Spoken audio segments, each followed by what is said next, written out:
Good morning and welcome to Coffee with the Sarlos. I'm Kelly. I'm Karen. We're going to start off with show notes today. We have our Evening with Medium events, your one and only chance this year. Crossing our fingers that that's true. December 4th, 2020 at the Hampton Inn from 7 till 9.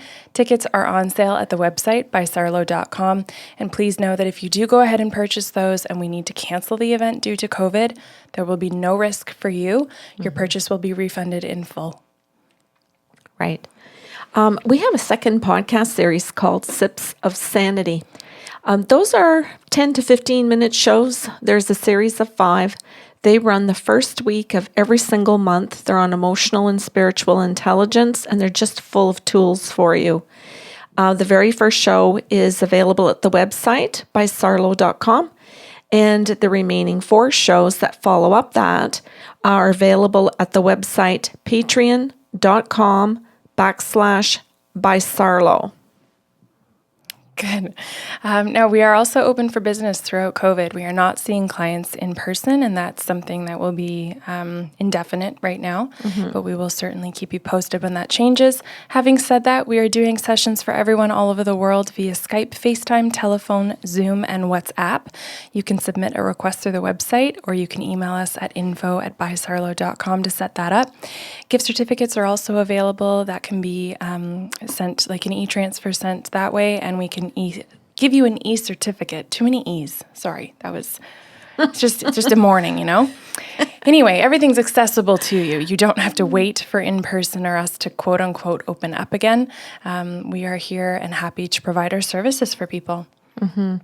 Lots of people ask the question, will your information be as accurate if it's not in person? And if you've been listening, I know you hear this, you're probably saying it along with me right now, but yes, it's always as accurate. Our relationship to the spirit world is what matters for the accuracy of your information, not where your butt is sitting. Yeah, and it's funny, it's not a question that we ever get asked from our international clients, obviously. It's just simply... It's local. The people that want to come see us in person for great reasons. Yes. Yeah, are hanging on to that last false piece of information. Yeah, and I understand wanting to come in person. Same. I have heard from lots of them where they're just waiting for COVID to cool down, if it's going to. We shall see. We've been really super lucky here in Northern Ontario that we are 34 days COVID free in our community, but we can't contain where people are coming from or where they are going to visit and come back. And I'd like to be part of the people that are keeping our community safe. Excellent. Okay.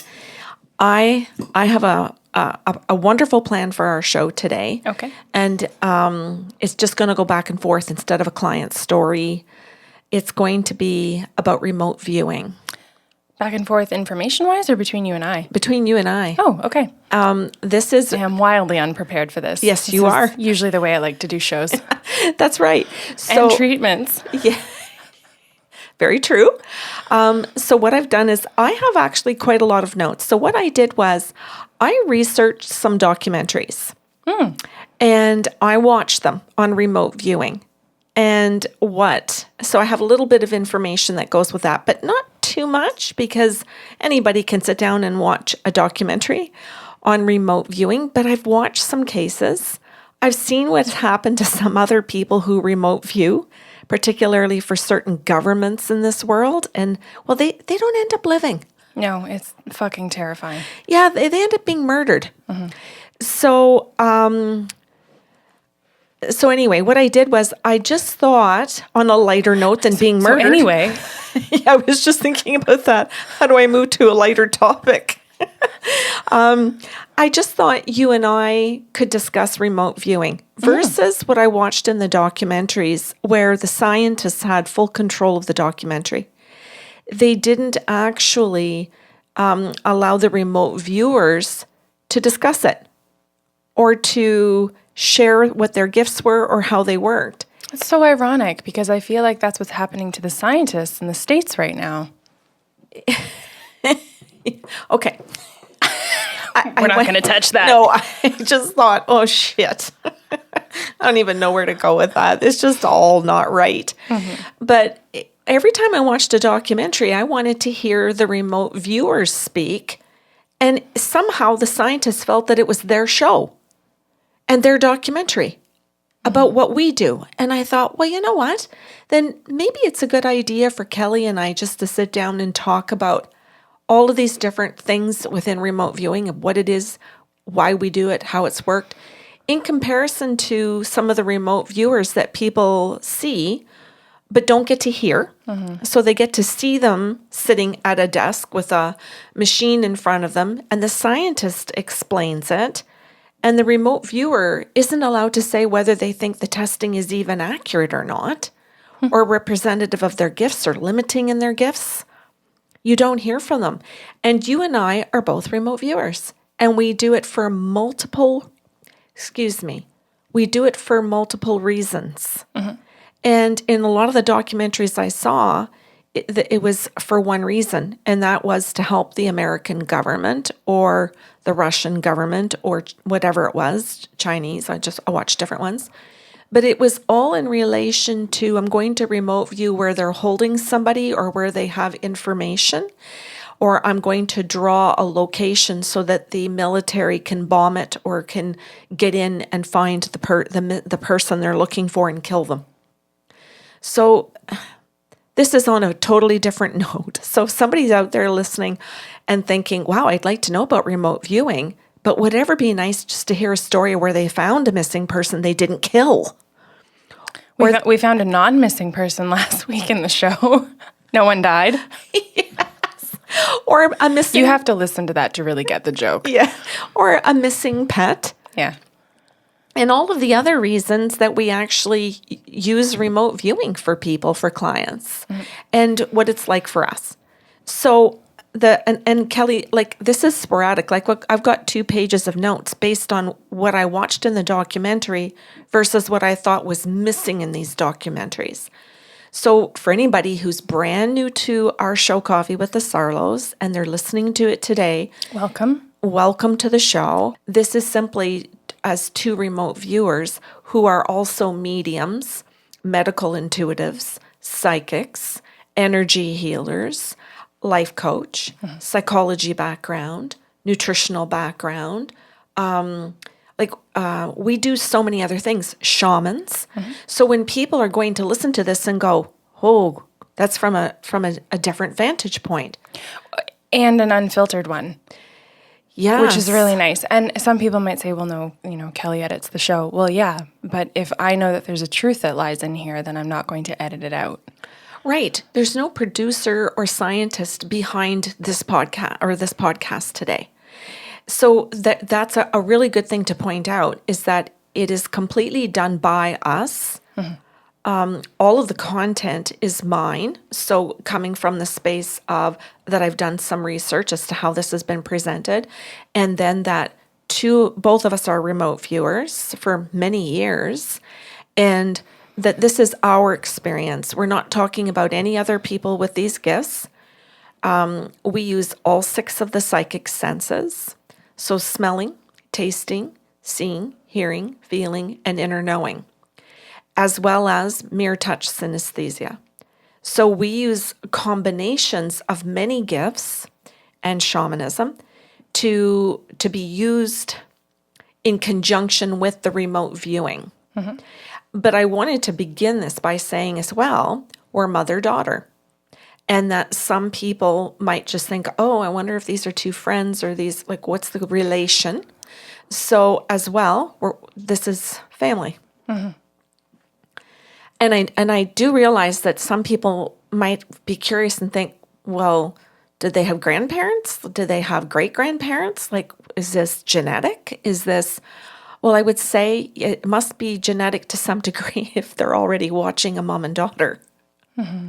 But I understand some people are looking, well, I wonder if Kelly has children. No. I wonder if there are siblings. We don't answer that because they want their privacy.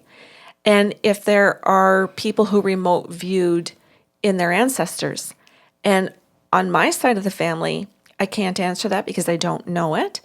Although I do know on my side of this, of your genetics, that there are ancestors who were healers and had the ability to stop people from bleeding to death. And my mother's side of the family here in Northern Ontario. So that's a little background I thought people would enjoy to hear of where we're coming from in terms of doing the remote viewing. So I'm going to ask you some questions so that it's a back and forth. So how would you describe remote viewing generally for you? Very generally, as part of my spiel, I will inform people that it entails seeing a physical location that you're not currently in, and that can be past, present, or future. Yeah. Which is a really cool component, because for some people, like you've said, who don't use or don't have all of the gifts that we've talked about, they can't necessarily do future or past. Like they might only have one or the other. Right. Okay. Do you want to give me an example of a time that you've remote viewed? Yeah, we've done a couple shows on it. So we did one about search and rescue. So there's a young girl in Living, Ontario, who went missing overnight. And we both sat up through the night in the comfort of our own home in North Bay, Ontario, and were able to remote view where she was running in the bush. And then also, again, pairing it with synesthesia about what she was feeling, if she had eaten, if she was dehydrated. Well, explain that a little bit, Kelly, so that people can understand that story. We were sitting in bed, in my bed, because it was all through the night. And I stayed awake all night with family members and volunteers on the phone. Yeah, good point. So you did remote viewing awake, and I did remote viewing via dreaming. Yes. I was in and out sleeping throughout the night, but in her body through the entire night. So I want you to bring up what you saw in the remote viewing in terms of the building that you saw her go into. Like, to give an accurate description of it all over again? No. Okay. So I saw the texture of the building, meaning brick, instead of siding or drywalling, things like that. Could see, this is going to sound funny because it's a girl lost in the bush, but you can see that she can't see clearing until she stumbles upon this dwelling in the bush. So you get to see how surrounded she is. You get to see what she's treading through, the terrain that she's in, the animals that were around her as well. And this is the neat thing, is that remote viewing doesn't always necessarily involve being inside someone's body. That's very different. Because I can also pull up and get an aerial view as well. And I will say, like, I don't necessarily, I would not say that I'm in control of that.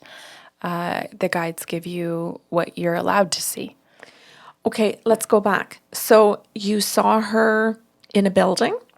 Did you see her outside or inside the building? Both. Thank you. I know this. I'm just trying to get more. I saw it sequentially. And what did she do in the building? Sit down and hydrate. And what did you see her drink? Water. And in what form did the water come in? Bottles. Thank you. And how many did you see her drink? That's fuzzy. Oh, at the time, I think you said 2.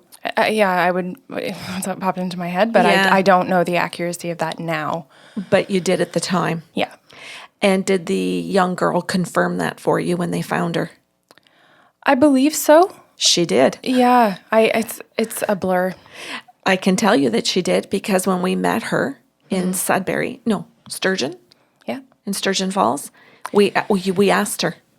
And I remember, and this is kind of a weird way of finding out how to word things because of the shared experience that you have as a remote viewer who's in someone's body. But I was singing to her all night to keep her awake and alert. No, Katy Perry. Okay. And I remembered asking her what she did to stay awake, and she said she was singing to herself, and we had talked about that as well. Was it Katy Perry? Yeah, one of. Yes. Okay. So you're talking about in remote viewing that you saw her going in and out of the building, that you knew that she drank water. So Kelly, did you just know that she drank water because you saw it or because you felt the thirst quenching? Both. So I could see empty water bottles, and then it was a conversation with the guides as to were they there before she came, or was that her, with a yes/no answer. And then also the synesthesia, or if someone wants to call it an inner knowing, but feeling relief and being quenched, as you said.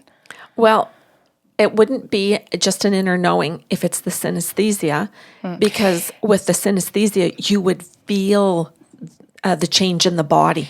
Yes, but the split second before I even have the awareness to ask the guides, are those 2 empty water bottles hers? There's an inner knowing that they are, and I'm getting my confirmation of yes or no. Okay, so when do you get the synesthesia and the relief that your thirst has been quenched?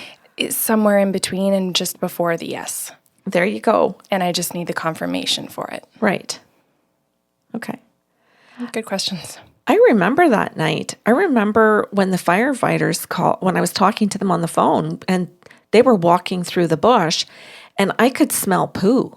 And it was just like, oh, good God. I remember saying, Gaston, I smell shit. And he goes, they were in a sheep field and there was sheep manure everywhere. And he was like, yep, that's right. That's where we are. At that current moment. At that current moment. Because I could smell it. So when and I remember speaking to him and saying, my back is killing me, and describing a particular part of my back that was hurting. And he said, well, nope, that's not me. But then he said it out loud, and the volunteer firefighter, I think it was, that was walking with him said, that's my back, which would give them an affirmation, which is what we're looking for. We are looking for the affirmations that we are remote viewing correctly, and that we are with them, and that I remember there being times where there were 6 groups searching, and they needed me to be able to say where each of the groups were and their different position in relation to the highway, 2 or 3 highways, and where her body, where she was in relation to where they were. And I do remember too hearing a helicopter, and him being able to verify that a helicopter had arrived, but not in the area that they were. It was in a different part. So it wasn't that I could hear it over the phone. It was that I could hear it in the bedroom. Which is a different kind of layering of the gifts, because that's not remote viewing specifically. That's using a different gift at the same time. Can we go back to your questions, though? Because I don't want to do a repeat episode of Search and Rescue. Oh, well, I want to use all of them. I've got quite a few here. I wanted to I wanted to give another example of the Search and Rescue in terms of that I had a phone call once about, this was a few years ago, with a gentleman late one night, or I guess it was around 8:00, asking me about a missing person. And I knew that this person had been missing for a while, and there was search and rescue. It was public knowledge. And he said that he was calling on behalf of the uncle of the missing, or the dad of the missing person, that he was an uncle. And what did I get in regards to his missing nephew? And the spirit guide said to me, you're not going to remote view the missing person. You're going to remote view your client. And so I thought, well, that's interesting. And so I did. That's what I was instructed to do. So I was remote viewing him calling me. And I said to the guides, why am I remote viewing him and not the missing person? And they said, because he's not the uncle. This is a person who wants to know what you know and if you're a threat. And I thought, oh, shit, that's not good. That's a person that's involved in why this man is missing. And so they showed me him standing there, talking to me on the phone. And he was using a cell phone. And he had 2 little boys running around in their pajama bottoms. And I remember just looking at the boys and thinking, why am I looking at these two little boys? And I would say they were both under 5, and their hair was wet. So it was like, oh, they've had their nighttime bath or shower or whatever. And the spirit guide said, that's right. You can point out to this man that you can see these two little boys and that they've just had their nighttime bath and they're running around in their PJs. Just say that. And I'm like, He'll hang up. just say that. Why would I say that? This is so weird. And they're like, just do what we say. Well, I do what they say. So I said this to the gentleman and he hung up. Because what the guides were trying to do was to say, Scare him. We're going to let him know that you're remote viewing him, that you can see what he's up to. And so that means you can see what he looks like. And if you want, you can see where his house is. Mm-hmm. And then you just might see more. And it was like, oh, God, I don't want to get involved in that. Our intention is to help people heal. And it's to help for the truth. And I don't want to cross boundaries if I'm not supposed to participate in certain cases or certain areas. And I like it that the spirit guides just cut me off. Yeah, and it's true too, like as much as our intention is to help people heal, that doesn't necessarily mean that we're allowed to find them. That's right. Even when it is an ethical person calling and they've got all the right intentions and the right position to be searching. Yes. Sometimes it's just simply, if you're pairing it with soul contracts, we are not meant to be the ones that find them. The police are not meant to be the ones that find them. And that's not something that we can just override with an ego because the guides shut that down. Yes. And we just hear no. Mm-hmm. Okay. So, Kel, what other things are you asked to remote view? Missing personal items, which I don't love doing, but I understand the importance for a lot of people when they're heirlooms or important documents. Definitely been asked for important documents, especially if an estate is in a really bad state when the person passes, or if there's arguments amongst the family. I'm trying to think. You know what? I will refer people back to your other podcast on remote viewing. It was very early on. It's called Minutes of the Meeting. I think it's like episode 13 or something. Yeah. Just in answer to your question, because you were asked to find minutes of a meeting that never existed. I spoiled it, by the way. But I thought that was a really fascinating story too. I'm trying to think. Remote view, I mean, we've talked about this one before, and again, I really don't love this one, but we get asked to remote view when partners are suspicious of affairs, and remote view if they, if it's no longer an emotional affair and if it's moved to a physical one. And so people are putting 2 and 2 together and going, oh, so you're asked to be, like you're being asked to watch sex, which is difficult. And I will say this, and I don't know if it's the same for you, the guides simply give me a yes or a no. It does not cross the boundary of visual. It's just simply heard at that point. Or I'll say the gut-wrenching yes, if that makes sense. The inner knowing. I'm trying to think, like, I mean, those are the big ones, I think. I was asked to find a passport. Yeah, missing personal items. And I think, thankfully, I did find it for them because they lost it the day before the flight. And they didn't have time within less than 24 hours to find it. So I was happy about that.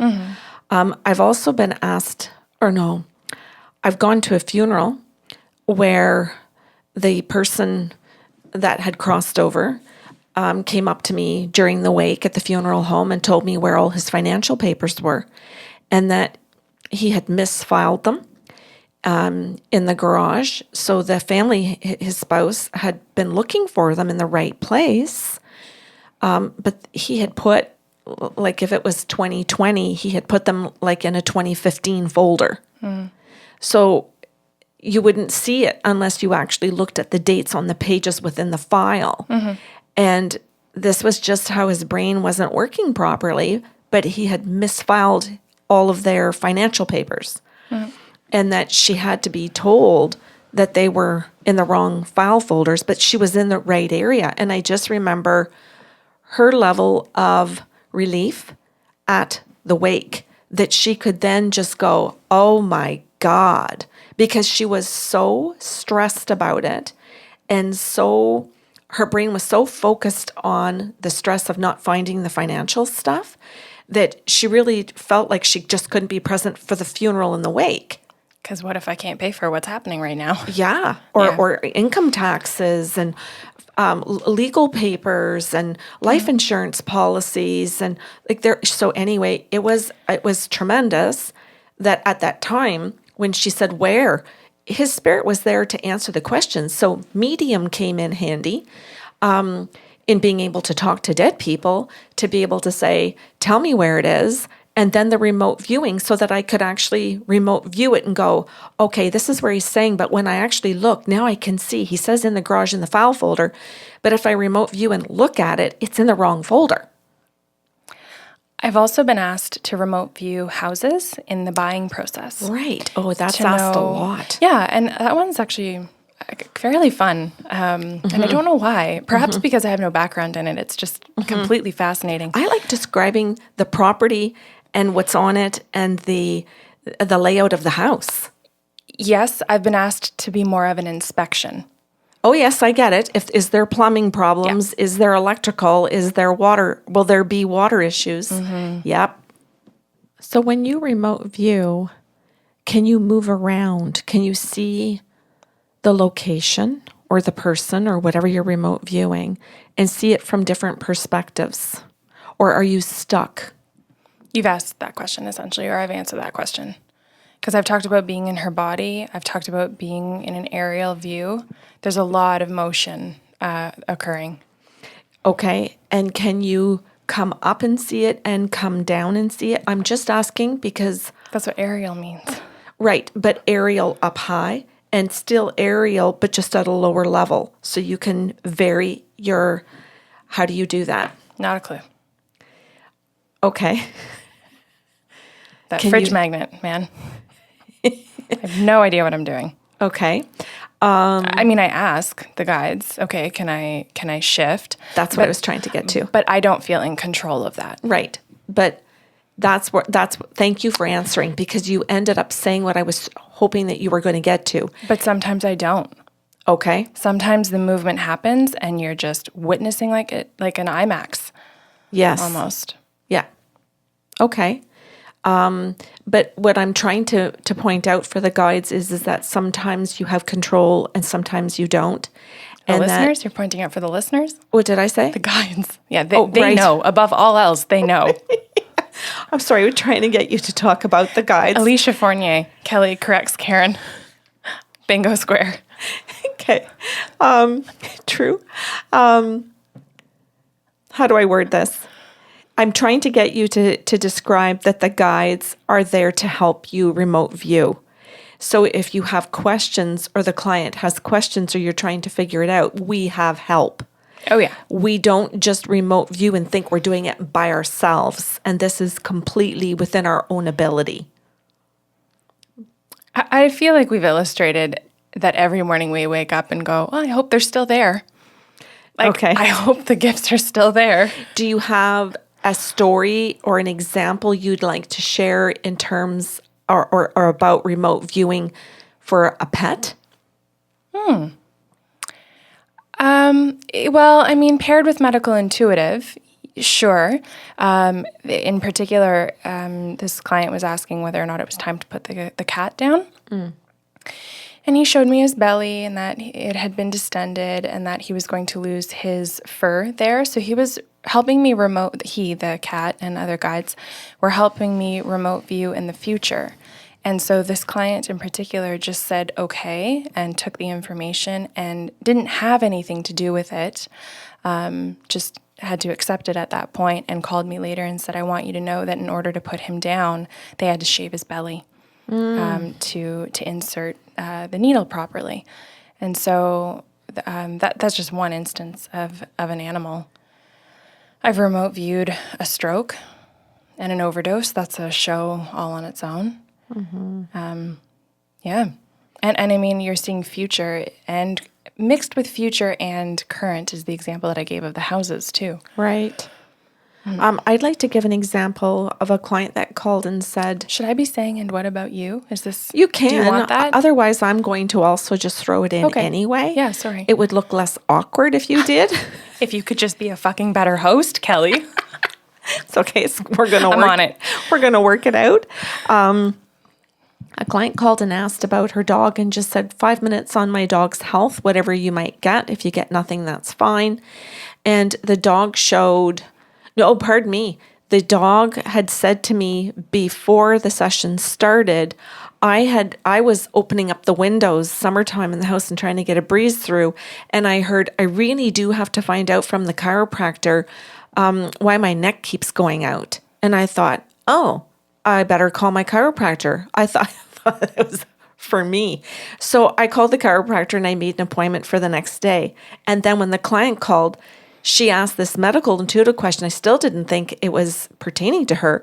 But when I asked the soul of the dog what was going on, her dog spirit came out and said the very same thing. Well, I really need to know and ask the chiropractor why my neck keeps coming out. Which just blew some people's minds. So, yes, she didn't mess this up. There are chiropractors who do adjustments for dogs. For sure.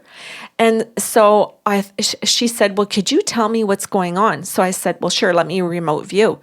So when I remote viewed her dog and what was going on around neck injuries and the neck going, I'll say being misaligned, because I want to try and use the proper terms, he showed me when he gets walked. And what was happening when he was being walked was that whoever was walking him was pulling the leash this way to correct the neck.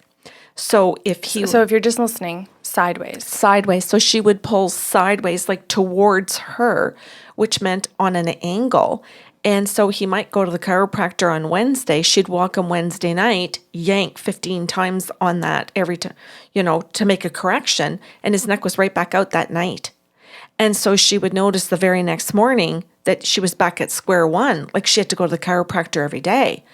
So he ends up showing me that she needs to be corrected in that you take your hand over the neck straight above so you get closer to the dog and you just make a quick little correction. It's not a yank to control his whole head or body. Not that I'm saying she's abusing him at all, but just that it's just a quick little correction. He just needs to know correction, not that you actually have to move or restrain or fully move the dog. And then she was told to go and ask the dog trainer, which is what she's in. She's in dog training right now. So she's trying to be better. She's trying to correct. But in the process of not knowing or remembering, I shouldn't say maybe not knowing, it might be also not remembering each time how to correct properly.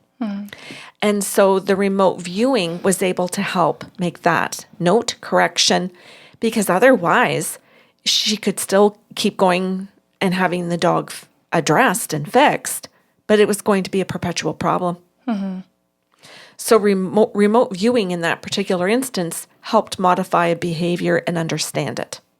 And the financial bill? Yeah. Isn't that worth it? All of it. I mean, seriously, when you think about it, if you're spending half an hour at $70 to find something like that out, and your chiropractic appointment is $45 per session, you've more than paid for that. And you're just point blank your love for your animal. Oh yeah, That's never your intention. That's right. Never your intention to hurt them. Okay, so one of the things I was trying to make a point of here is that it can help with medical.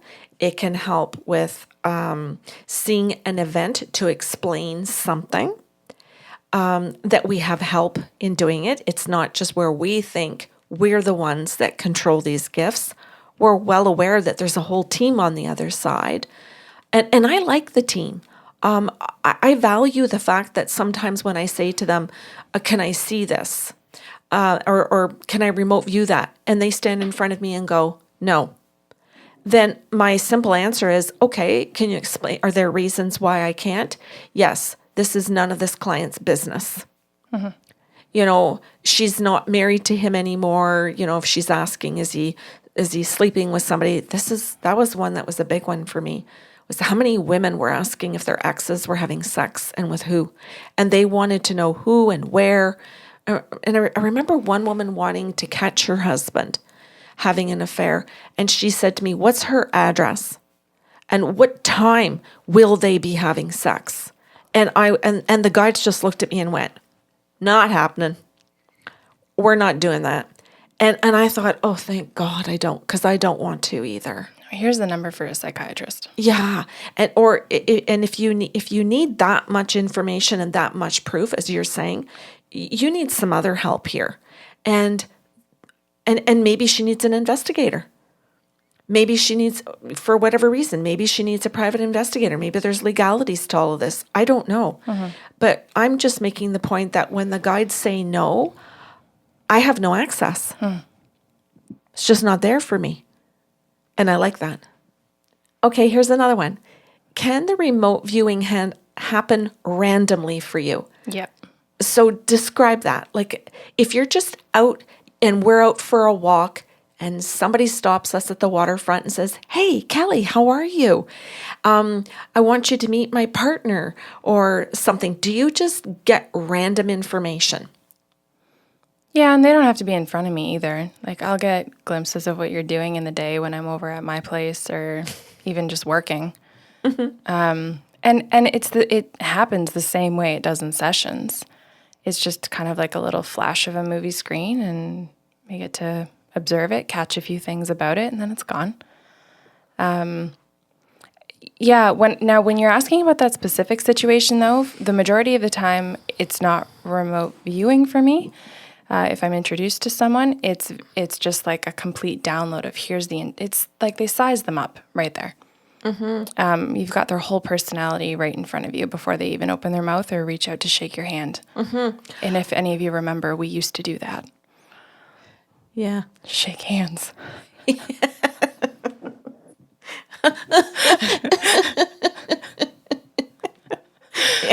Can we please go back to those days? I totally hear you. I was going to add too, though, this isn't an answer to your question, but another thing that I've, and I know that you have as well, remote viewed arguments or just conversations in general to hear the types of things that are being said to each other. And this can be in a really awful way where you hear the name calling, you hear the verbal abuse. Yeah. And it can be in a really lovely way where we get to remote view them calling them by their affectionate name, right? Like I think it's great. And you did a show on One Last Conversation or Finishing the Fight or something like that. I can't remember what it was called, but someone who had passed away. I've done several like this. Yeah, and just to be able to finish a conversation by being able to say, this is what you were talking about when you didn't end the fight or the chat. Here's what was said, and then being able to mix in medium and channel what needs to be said. Yes. Yeah. I know sometimes I've been in the kitchen and I'm single. So I'm cooking, making my dinner because, I eat at home most often. I rarely eat out. And hearing entire conversations and seeing them while I'm just cooking my dinner. And then the phone rings and it's like, oh, and there they are. And pick up the phone and be able to say, and I might even know their name because I'm hearing it in the conversation. And it's literally like I have a radio on or there's a TV on, but there is nothing on in the house because most people, if they know me, know that it's quiet in here most of the time because it's not quiet in here all of the time. And I remember picking up the phone and the person saying, hi, I'd like to book an appointment. And me being able to say to them, it's regarding, is this correct? It's regarding this. And they're like, yes. How do you know this? We just had this conversation and I just called you like within minutes of it. And it's like, oh, well, because it happened in my kitchen. And they're like, what? And the remote viewing then gets confirmed immediately. whereas sometimes the remote viewing takes time for things to be affirmed, and sometimes you get instant acknowledgments. Yeah, and sometimes that has nothing to do with us. Yes. You can be remote viewing something from the past that a client was not alive for, and they've got to say, I'm going to write this all down. I'm going to take this to my aunt and Yes. uncle who have lived through different generations, who would have spoken to my grandparents to have that confirmed. Yes. And then they dig up pictures. Oh, Kelly, when you're saying that, I can remember remote Oh, viewing. you want to talk about remote viewing? Go listen to any of our investigation stories with Jim Lennox. Well, that's one of the page 2 Jim Lennox. He's coming back. Ladies and gentlemen, they're like this guy again, the winner of all draws. Yes. Jim, okay, we're going to go there. You open up that can of worms. Jim and all of his sessions allowed all of my remote viewing from the Second World War in Europe, and which is something I'm not a World War II buff. I'm not, like, I took it in high school a few decades ago, and I don't remember a lot of it because that was many decades ago. But that's not even fair. Like, that's one portion of it, of how long ago it was. You also only got the Canadian written version of it. Yep. And his grandfather, who was Polish, yes? Yes. Actually gave you that version Yes. that we would never have learned in our books. Yeah. And the remote viewing there, and listeners are going to find out about it because Jim is going to come, as you said, and do some more shows on that from start to finish, allowed me to see things, to hear things, to smell, and to use all of the senses in the remote viewing. And like a little example of when just trying to describe a particular city, for example, and be able to know where the river is and where the church is located, or that there were churches. The river's now, or the road is now a river. Yeah. And how Jim was able to look at Google Maps and be able to see that back in those, decades ago, that where there were certain concentration camps, there are now forests. Mm-hmm. So if somebody was trying to currently research it, they would never be able to find these buildings. I thought a lot of that is really interesting about proving Fascinating. Proving the past, present, and future in remote viewing. Mm-hmm.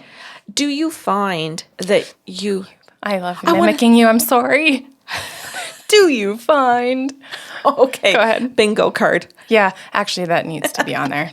This is going to get embarrassing. Well, and they're going to hear us say bingo card during the sessions. And I guess we should really explain that we have bingo cards now to go with all of these podcast shows so that people can sit and play bingo. And hopefully laugh at us and laugh at us as we say certain things. Or say, come on, you haven't mentioned Beverly Angel yet. Yeah, when's that going to happen? But that all of the senses are used in the remote viewing. You left off asking me a question. Oh, shit. What'd you find? Do you find, Kelly, that sometimes you write it down or draw it? No. Okay. So that is something that came about for me in the days when I first met Jim Lennox. And all of a sudden I was overwhelmed that I was seeing so much that I couldn't process it quick enough. So I would sit and take a pen and paper and just write the words so that I could go back and try and remember. And man, I find that super hard because when you're channeling like that, it's very difficult to hold it in memory. It's like it comes in and leaves just as fast as it enters. So sometimes sketching it allowed me to slow it down and ask the guide some questions so I could get more detail. Or write it the way that his grandfather said it, word for word. Or write it, and Jim will have proof of all of those things where things got written and sketched. So, and not just like a map, but symbols. Mm-hmm. Okay. No, my remote viewing feels much more like a bubble that would be popped if I made sudden movements. Oh, I used to feel like that. Yeah, and I'm sure it'll morph over time, and it already has for sure. But it's like doing something very human like that stroke or that like holding something very tangible. It's like a cell phone might as well go off in the room.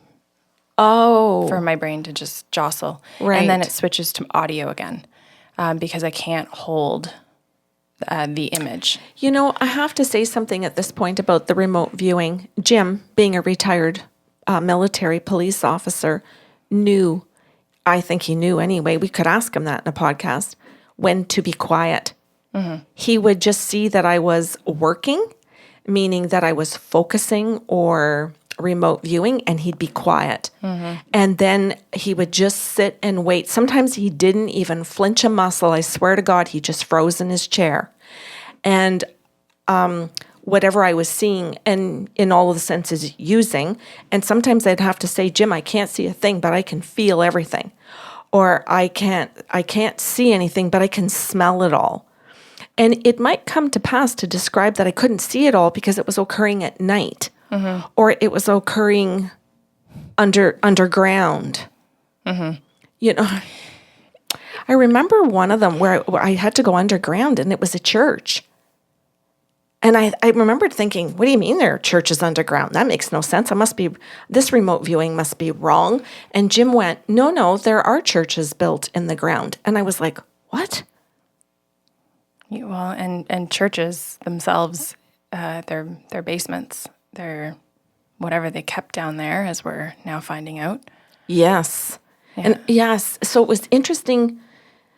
You know what? And I have to say that any time that I had to remote view something that I thought could get me in trouble, meaning that I shouldn't know what is in the bottom of that church basement, or I don't know. I would always say to the guides, if I'm not supposed to know this, I don't want to know. Don't complicate my life further. No kidding. If I'm not supposed to know that there are guns stored down there or Vatican papers, I don't want to know it. So there are limits to what I want to do with the gifts as well. Oh my God, I don't even want to go into small dark spaces. I'll flat out say, no, you can tell me what's happening. We're not doing this today. Yes, you guys. No. This is why we don't have human bosses. Yeah, right. No. Is that the reason? Because we don't want to do what we're told. Okay, that's cool. I like that. It's funny that you mentioned. I'm glad we brought up Jim, and I think obviously he was going to pop up at some point in today's session or today's podcast. I love that he developed this ability or knowing to just sit still and freeze, to let you, or like you said, be quiet and let you work. Because one of the gentlemen that I've been working with for quite a few years, who's also ex-military, the first time I was channeling for him, I guess my eyes went down and to the left. Right. And he was like, "What are you doing?" And I was like, "My job? Like, what do you mean?" Yeah. And he was like, "Why did you look left?" And I was like, "'Cause the information's over there." Yeah. And he was just like, "What?" I said, "Well, like, that's where I'm seeing it." And he was like, "Well, in my line of work in military, when you look down and to the left, you're a liar."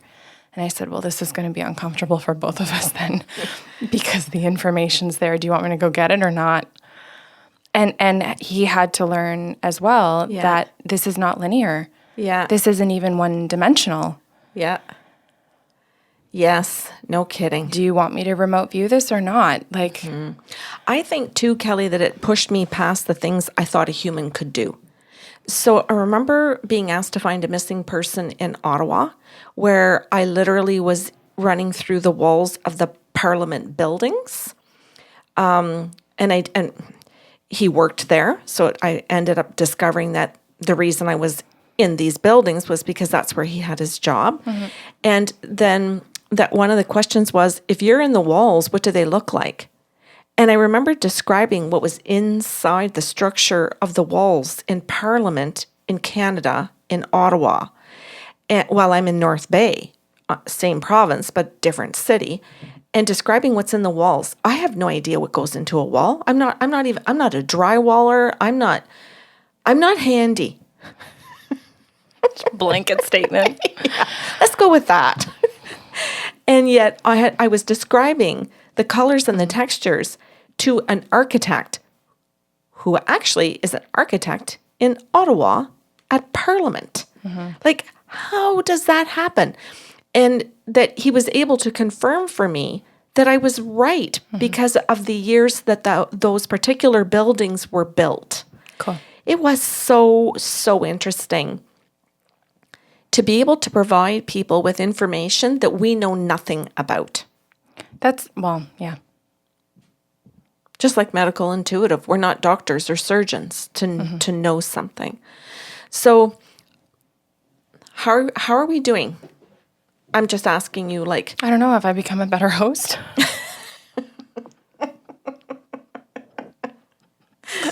I'm sweating. yes, you have. Is there anything you think that I'm missing?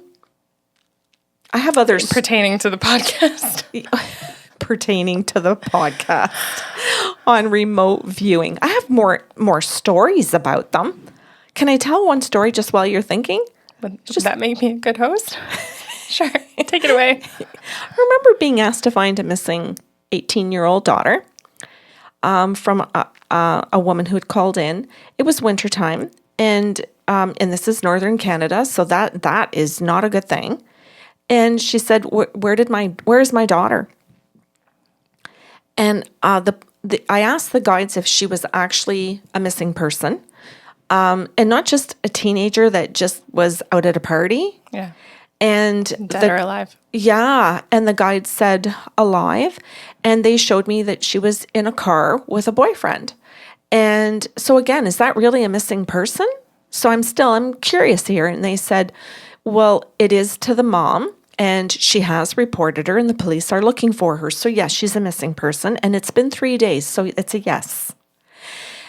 And I said, well, if she's driving with the boyfriend, I don't get it. And it's like, no, she was supposed to be in university. She was supposed to be at her dorm. She really has been missing in terms that the university feels she is as well. So that's fine. And so the mom said, well, like, tell me where she is, like exactly where she is on the highway so I can have the cruiser pull her over like right now. And the spirit guides said to me, well, that's not how it's going to happen. This might be why she's missing. Yeah, that ended coming up in this whole situation. But when I asked the guides, what do I do here? They said, you can tell her that her daughter will be found within 24 hours. So I said, okay, well, no, that's not what she wanted. You're no good if you're telling me that. Just tell me where she is right now. And I said, well, no, they're saying that she would be found within 24. So I said, well, can I remote view what's going to happen? And they said, yeah, watch. So I watched her walk into a Tim Hortons. Not a McDonald's, not an Eastside Mario's, a Tim Hortons. And I saw them, I saw them pull into a Tim Hortons parking lot. I saw him get out of the car and go into the Tim Hortons to go to the washroom and to get them some food.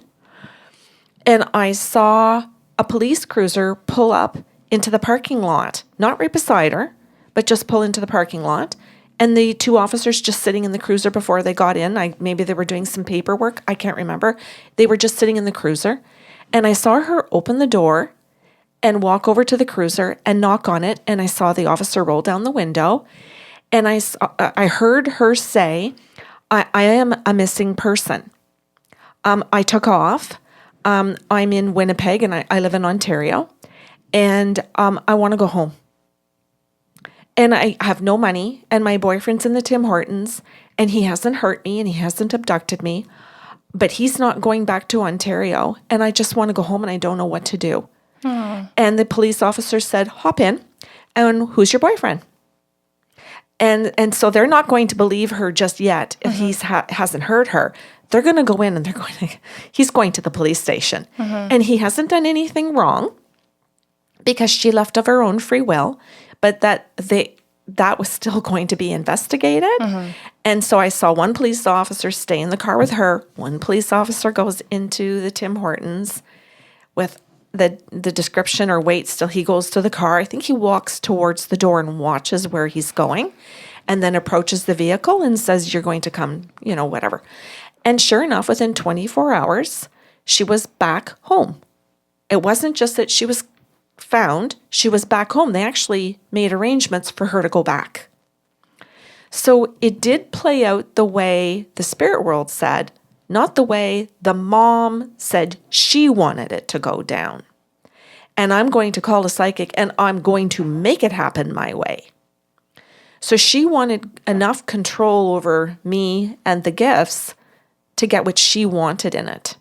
And sure enough, within 24 hours, she was back home. The mom wanted so much control over me and over the remote viewing and what could happen to benefit her instead of allowing the gifts just to let it unfold and just let it be what it was supposed to be. There's way more to that story. No, but you gave a good example. Thank you. So I have a question for you. Can you and I remote view the same thing? Yes. Okay. And I think we illustrated that with I do the too. first story. Okay. Yeah, with the missing young lady or child rather, in Werner. But I'm just trying to think of different types of questions that go through people's minds or might go through someone's mind. If I was seeing two people who can both remote view and I could ask them questions, I would want to know that. Can you see the very same thing? Here's another question. If we're both remote viewing the same room, let's say a room, would you see me remote viewing? I have, and I also have not. Okay. Yeah. So you see my spirit there. Sometimes and sometimes not. Okay. Yeah, sometimes I can see you standing in it or you at a distance remote viewing it. Right. But sometimes it's just we're both doing our own thing and then we get to confirm it afterwards. Okay. And I think it's really neat that someone can ask us to remote view the same room. One of us does the current version, one of us does the past version. Right. Oh, that's cool. That's a good point too. Yeah, where someone might say like, oh, well, I'm looking at this room in your home and it's your treatment room. When someone else might say, but, oh, weird, I see a nursery. And it's like, yeah, it's actually served both purposes in this life. Yeah. Okay. Okay. Well, those are all the questions I could think of. Okay. And I tried to think of my own where people have asked us questions. And I've tried to also, as the listeners are hearing, I watched a couple of documentaries. And I haven't said much on purpose about how the documentaries were conducted, other than the fact that I thought this might be nice for the listeners to actually hear the remote viewers speak. Cool. Thank you. Yeah. Thank you for giving me a voice as one of those people. You're welcome. Cool. Anything else you want to add? No, I don't think so. I just think the remote viewing is fascinating, but I think it is even made more so because we have of all the other gifts that we have that can be used at the same time, like the synesthesia, the medium, all of it. I think it's just, I want to say it's like a bonus. Okay. Or fun, more fun and funner. Oh my God. That hurts. Yeah. Bad grammar is going on there I too. did that on purpose. Okay. But anyway, thank you very much, Kelly. Yes. Thank you for prepping everything today. I appreciate it. You're welcome. Okay, so if you guys have questions or comments about today's show, you can email us at info@bysarlo.com. No matter where you're listening from, thank you. Please remember, if you are on YouTube or interested in watching on YouTube, to subscribe. It helps us in such a huge way. We very much appreciate that. It's just one click, and it makes a big difference. And if you're wanting more content, personalized content, you can join us on patreon.com/bysarlo. Otherwise, have a great weekend.